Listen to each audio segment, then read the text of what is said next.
নমস্কার, মণিমার কিচেনে সবাইকে স্বাগত। আজকে আমি পান্তা ভাত রেসিপি নিয়ে এসেছি। আর তার জন্য প্রথমে একটা মাটির হাঁড়ি বসিয়ে দিয়েছি গ্যাসে, আর জল দেওয়া আছে। এর মধ্যে আমি চালটা দিয়ে দেবো, বাকিটা দেখতে থাকুন। ভাতটা হতে থাক, ততক্ষণ আমি একটা ঢাকনা দিয়ে দেবো। ভাতটা হয়ে গেছে, ভাতটাকে আমি নামিয়ে দেবো। প্রথমে একটা কড়াই নিয়ে নিচ্ছি, তার মধ্যে দিয়ে দেবো মূলো শাক। মূলো শাকটা আমরা সিদ্ধ করে নেব। মূলো শাক সিদ্ধটা হয়ে গেছে, এটাকে নামিয়ে নেব। এদিকে আমি ভাজার জন্য নিয়েছি পেঁপে, এরকম করে কেটে রেখেছি, আর নিয়েছি আলু, আর এখানে মাছের ডিম নিয়েছি ভাজা করে। আলু পেঁপে একসঙ্গে নুন মাখিয়ে নেব, নুন হলুদ মাখিয়ে নেব, নিয়ে ভেজে নেব। কড়াই দিয়ে দেবো তেল, পেঁপেটা ভেজে নেব। পেঁপে ভাজাটা হয়ে গেছে, আমি এটাকে উঠিয়ে নেব। আলুটা ভাজা করে নেব। আলুটা ভাজা হয়ে গেছে, আলুটা আমি উঠিয়ে নেব, ভেজে নেব।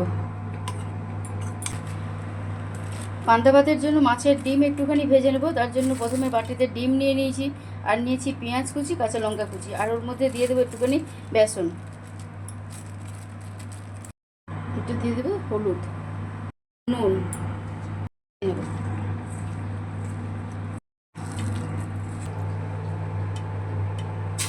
এক পিঠ থেকে অন্য পিঠে উল্টে দিলাম ভাজার জন্য। ডিমের বড়াটা ভাজা হয়ে গেছে, আমি উঠিয়ে নেব। একটা মুরগির ডিম ভেজে নেব।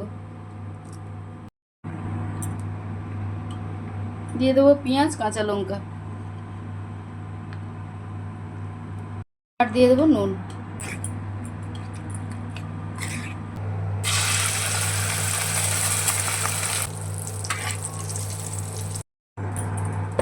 ভাতটার মধ্যে দিয়ে দেবো জল।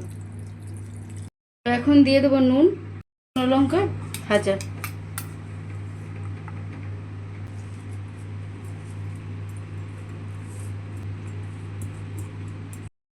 পান্তা ভাতে খাওয়ার জন্য আমি এখানে নিয়েছি মূলো শাক ভাজা, এখানে ডিম ভাজা, এখানে পেঁপে ভাজা, আলু ভাজা, আর মাছের ডিম ভাজা, আর তার ভাতের মধ্যে দিয়েছি কাঁচা লঙ্কা, পেঁয়াজ, আর লেবু।